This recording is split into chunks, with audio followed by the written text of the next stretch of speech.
ilmu 5 hewan. Itu pun karena dia mendapatkan pencerahan, karena dia sudah kalah, dia kebingungan mengapa saya bisa kalah dengan anak muda ini. Dan guru-guru mereka, maha-maha guru dia bisa kalah dengan saya. Itu dia tidak terima, makanya diciptakan ilmu 5 hewan ini. Ya kan? Sekaligus dia juga mengajari kultivasi untuk mencapai pencerahan. Bukan dengan cara seperti yang diajarkan di Vihara Klenteng itu sebelumnya, tapi dia punya berbeda. Dan pun dia menciptakan sepalohan. Ketika satu murid mau turun ke lapangan, mau turun gunung, itu harus melewati sepalohan. Itu Tatmo Chosu yang cipta. Dan ilmu pengobatan di Shaolin itu juga Tatmo Chosu yang jadi ketuanya. Jadi apanya? Jadi karena ketidakcocokan beliau dengan mahaguru, meskipun itu mahaguru sudah dikalahkan oleh Tatmo Chosu tetap rela tidak memegang apa-apa. Beliau hanya menjadi ketua sepalohan, tapi beliau tetap di dapur, buat obat, mengobati orang, mengajarkan pencerahan. Nah itu banyak yang di dapur-dapur itu banyak jadi murid beliau. Itu cerita aslinya. Ya kan? Nah itu. Jadi jika nanti kalian mau jadi murid saya, kalian boleh catat cerita-cerita yang saya kasih itu, catat. Dan itu kalian cetak jadi buku. Ya kan? By Mausan Cinyen. Nah gitu. Itu baru mantap. Ya kan? Jadi baru nanti sumbernya dari mana? Dari Mausan Long Famen. Ya kan? Itu. Jadi kalau ada cerita yang mudah, kalian pertahankan ya, itu terserah kalian kalau kalian mau percaya, kalau saya bilang ya kan. Bahkan ada kisah cerita perguruan yang buruk di zaman dahulu, di zaman sekarang dibukukan itu yang baik-baik, yang buruknya enggak. Makanya dia orang anggap dia baik, padahal dia buruk ya di zaman dulu. Sama itu seperti orang yang belajar dari guru yang murtad kepada Mausan, tapi dia ngaku Mausan. Padahal dia sudah dikeluarkan dari Mausan dan mau diburu, mau dibunuh, mau dibasmi oleh Mausan. Ya kan? Tapi sekarang dia karena orang tidak tahu sejarah lama, sekarang dia ngaku-ngaku Mausan. Nah, itulah dia. Ya kan?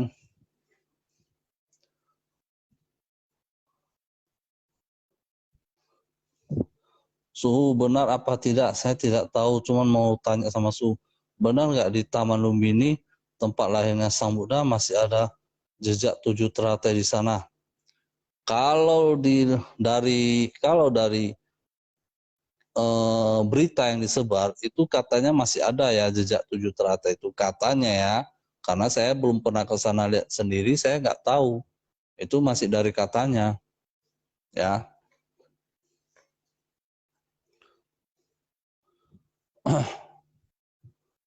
Junwei, makasih Suhu, tidur dulu. Oke.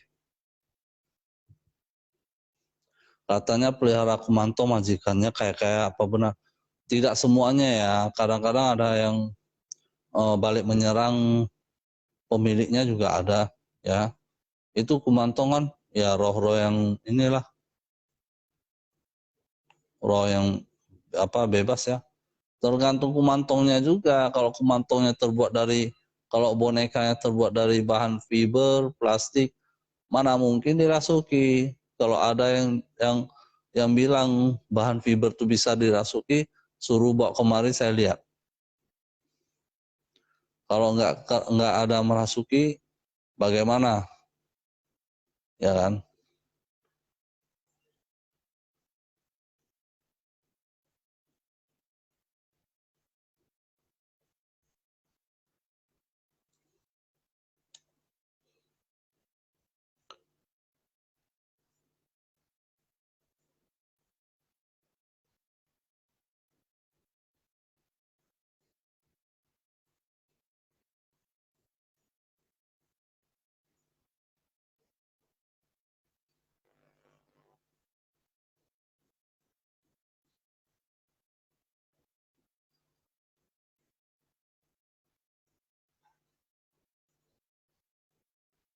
Suhu tuyul bisa ditangkap tak suhu? Bisa. Bahkan saya juga pernah melakukannya. Bahkan waktu itu pun saya masih diajarkan kan cara tangkap tuyul oleh bapak saya. Itu ternyata tuyul itu dia takut dengan bawang putih sama jarum pentul ya waktu itu ya. Jarum lah ya kan yang tajam. Biasanya kalau orang-orang dulu pakai paku atau pakai apa? Pakai kawat diruncingin ya kan orang dulu. Kalau sekarang kan ada jarum tinggal beli. Dan memang dia takut ya kan? Menjeratnya itu bukan pakai apa? Pakai benang merah. Diarahkan nanti masukkan ke botol. Botolnya itu sudah dimantrai, dikasih apa? Jimat. Ya, begitu dia sampai langsung ketarik masuk. Langsung ditutup masuk ke botol. Ya. Jadi masukkan tuyul ke botol itu bukan seperti yang ditunjukkan orang-orang. Kadang-kadang kan ada kan untuk katanya mulutnya ini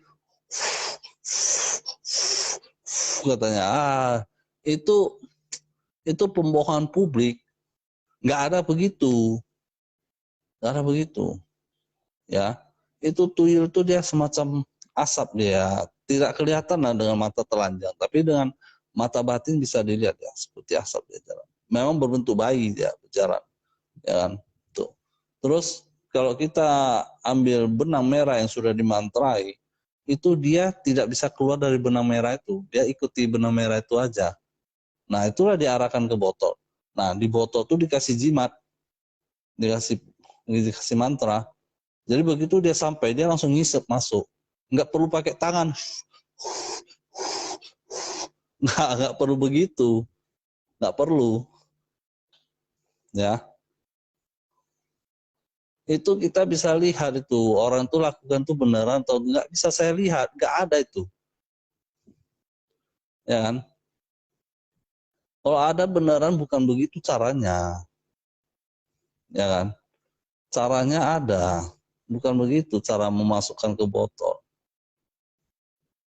Itu dibuat-buat seolah-olah seru kali dia kan. Inilah ibaratnya inilah botolnya, di botolnya kan dia baca, baru dia ya, tangannya ya pakai tenaga dalam dia, udah mau masuk,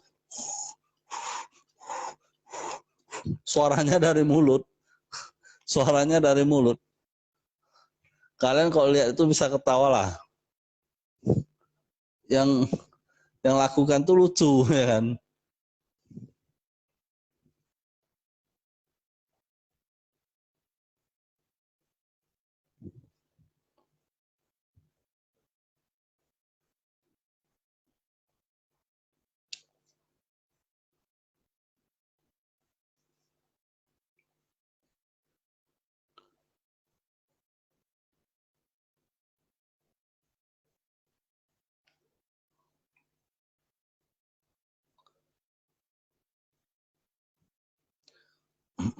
Tuyul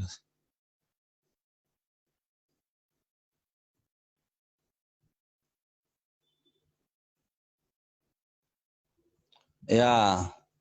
Kalau orang tuh menyusui tuyul tuh sekalian darahnya disedot, itu bisa menyebabkan si induknya si istrinya si wanita yang dihisap itu bisa menyebabkan dia sakit dan mati, kekurangan darah, bisa mati.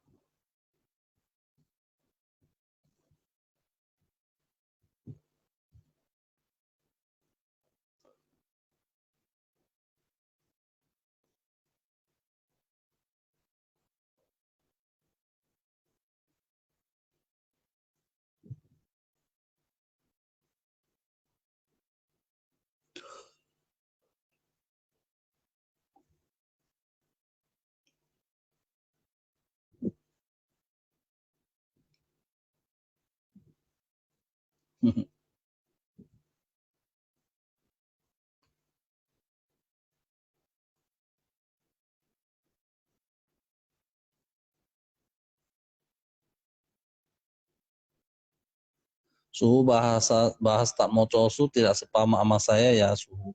Setahu saya dia aliran Zen untuk aliran Buddha juga Suhu. Itu makanya kamu harus tahu sejarahnya. Kalau sudah tahu sejarahnya baru ya kan. Kamu bilang dia aliran Zen, aliran Buddha ya harus tahu dulu lah kisah ceritanya dari mana. Ya kan?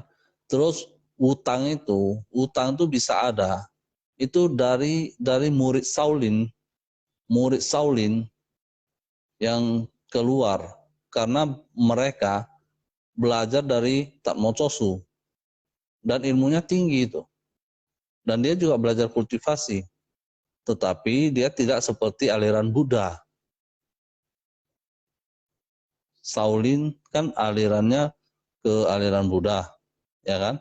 Kalau Tatmochosu kan Maosan, ya kan? Tapi waktu itu dia tidak sebut Maosan lah, tetapi setelah dia mengasingkan diri ke Gunung Tukusan, di situ dirubah jadi Maosan, baru disebut aliran Maosan. Itu kalau mau tahu sejarahnya, ya kan. Makanya kan Tatmochosu disebut mahagurunya Maosan. Kalau dalam silsilah perguruan kami itu posisi Tatmochosu itu paling atas sebagai mahaguru pencipta awal. Kalau kalian bilang Chang Tianse, aduh Chang Tianse masih jauh. Chang Tianse itu murid beliau yang ke berapa itu, ya kan? Generasi ke-10, ya kan? Kalau Chang Tianse itu kan dari Chang Tianse itu sebenarnya dia itu bangsawan. Dia kalau nggak salah tuh dia keturunan ke-8 dari Chang Liang. Kalau nggak salah, Chang Tianse. Jadi dia tuh sebagai seorang pelajar yang mempelajari dan kebetulan bertemu dengan ilmu aliran Maosan. Dan beliau belajar. Dan setelah beliau mengejar sejarahnya itu, beliau belajar di goa yang ditempati oleh Tatmochosu untuk moksa. Disitulah Chang Tianse mencapai pencerahan dan menyatakan diri itu sebagai Chang Tianse. Nama dia sebenarnya adalah Chang Taoling. Nama asli dia Chang Taoling. Tapi dia menyatakan diri sebagai Chang Tianse itu katanya gelar yang diberikan oleh Taisang Laochin karena dia bertemu dengan Taisang Laochin. Sama, saya juga begitu. Tapi bukan berarti bagaimana ya? Saya juga bersemedi itu bertemu dengan Taisang Laochin dan beliau juga memberikan saya nama Maosan Cinyen. Nama saya Cinyen. Depan saya Maosan karena aliran saya dari Maosan Lungpamen. Jadi kita kan dari aliran Maosan. Jadi setiap murid Maosan, mau dia marga Chen, mau marga apapun, kalau dia turun gunung dari Maosan, dia harus pegang marga Maosan. Kalian boleh cek itu sejarahnya. Orang-orang yang dikalahkan oleh Tatmochosu di Gunung Tukusan, itu marga mereka berbeda-beda. Tetapi setelah menjadi murid Maosan, setelah menjadi murid Tatmochosu, mereka itu kalau turun gunung harus pakai nama Maosan.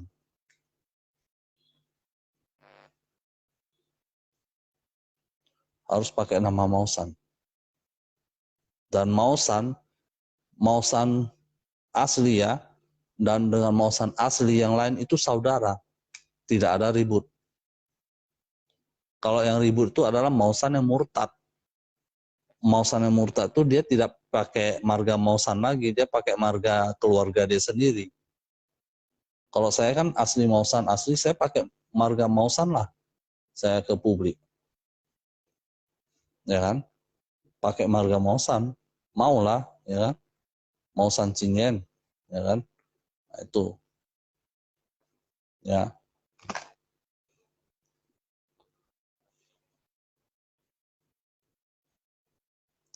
Zen Hening ada tapi tiada, ya itu juga ada dalam Maosan, ya kan. Maosan tuh menjelaskan tahu itu menjelaskan Tuhan itu, menjelaskan proses itu adalah mereka berada di antara ada dan tiada.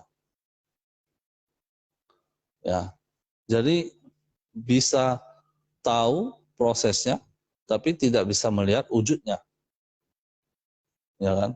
Bisa tahu kaidahnya, tapi tidak bisa menunjukkan wajah aslinya atau tidak bisa menggambarkan wajah aslinya, tidak bisa. Makanya itu disebut antara ada dan tiada. Ada prosesnya, tapi tak ada wujudnya. Itu maksudnya. Itu sudah ilmu yang dalam lah. Susah jelaskan sama orang yang ini. Kalau orang yang mau memahami itu masih mending daripada orang yang tidak mau memahami, itu payah, susah.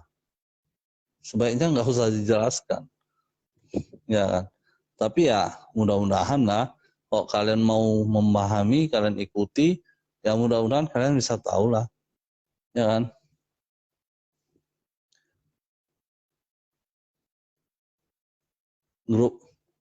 Emang grup apa suku? Saya nggak masuk grupnya, di-add dong. Nanti ya Hendra Wijaya ya.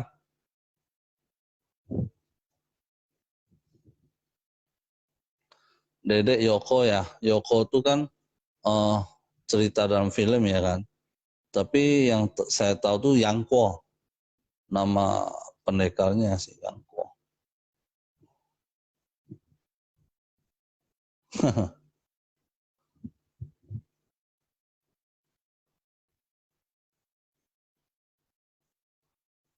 Iya, yang mereka bahas tuh bersumber dari YouTube kan. Iya, Onsen yang makanya kan saya bilang YouTube itu kan orang yang buat dan di zaman ini, ya kan. Bukan di zaman yang dulu. Kan kalian sudah pernah lihat Pak Tua berdebat dengan saya kan berdasarkan buku katanya kan. Kalau saya kan nggak ada buku katanya kan. Itu masalahnya, ya kan. Logika saja, dari semua sejarah bisa diambil logika.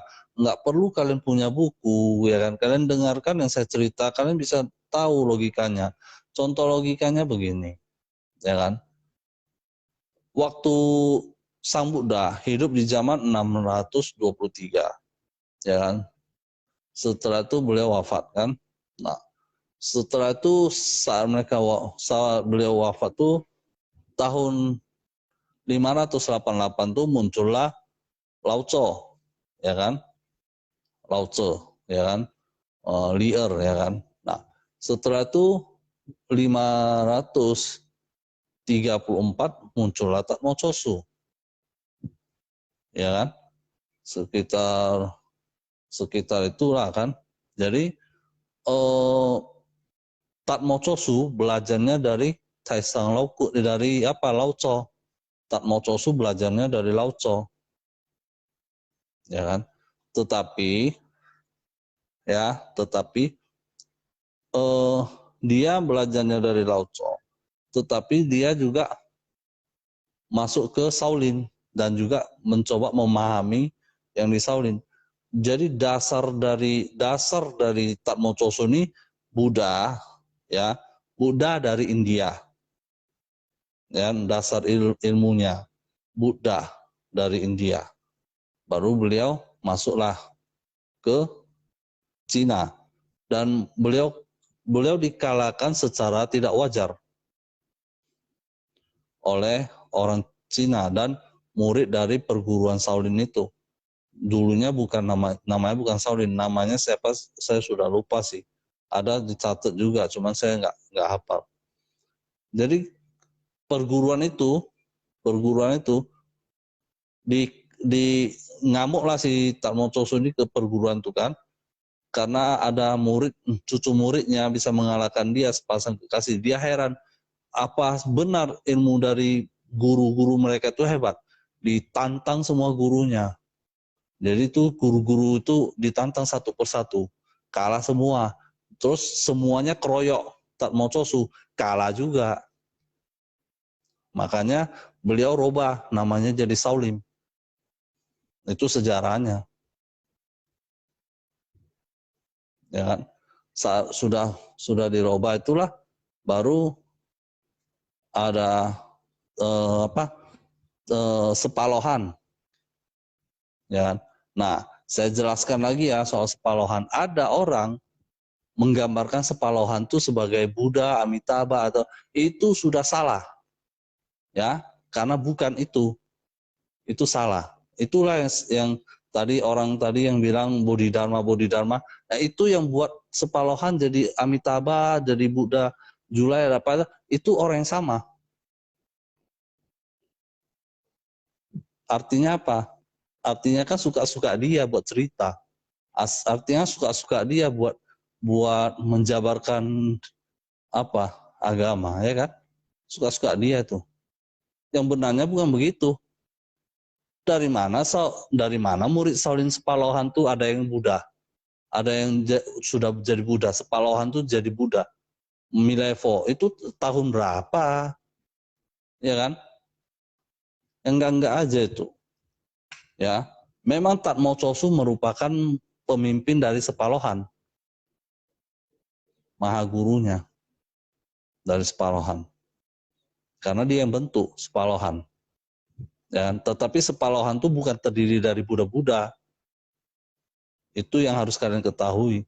Kalian boleh lihat lah tuh, ada postingan. Saya lihat kemarin tuh ada postingan orang Sepalohan katanya. Buddha ini Amitabha, ada Buddha Milevo, Buddha Rulai.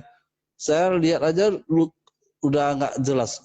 Di saat itu murid Shaolin yang belajar, yang jadi guru, yang sudah kuat itu baru diangkat jadi Sepalohan.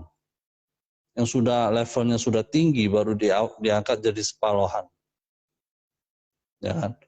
Baru diangkat. Orang yang diangkat jadi Sepalohan itu ya punya kriteria tinggi, tapi bukan Buddha. Yang kalian lihat di internet, di Google itu pasti gambarannya Buddha ini. Mana mungkin di Sepalohan itu Buddha? Waktunya saja berbeda. Itulah logika. Itulah artinya yang mau saya jelaskan kepada kalian, bahwasannya buku itu tidak selamanya benar. Karena buku bisa dicetak di tahun sekarang oleh orang yang salah. Orang yang sembarangan menjelaskan yang tidak benar. Ya kan? Makanya kenapa Tatmo Chosu dijulukan The King of Black Magic? Karena memang dialah pendiri Maosan. Kalau kalian cerita, Maosan kan didirikan oleh Wucitan. Aduh, itu generasi keberapa? Tahun berapa? Beda. Ya kan? Wucitan sama Samao Chosu lebih tua. Ya kan? Samao Chosu itu generasi ketiga. Murid Maosan termasuk murid dari apa? Termasuk cucu lah. Dari generasi pertama, ya kan, sudah jauh. Orang tidak tahu cerita kan pasti tak kayak mana-mana, ya kan.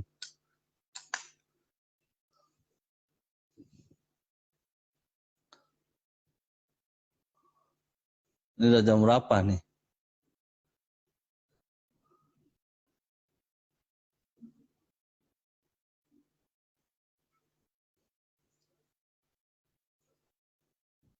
Waduh, tunggu ya.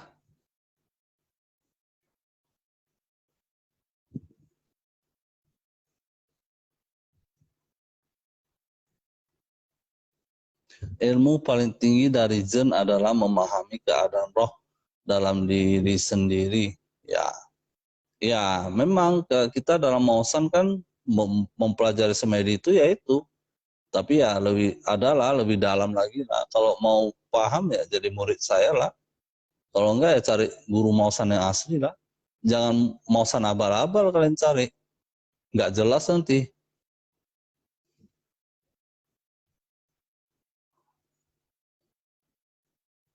Ayung Seng Ai, Suhu, apakah ajaran Choso itu benar, Suhu?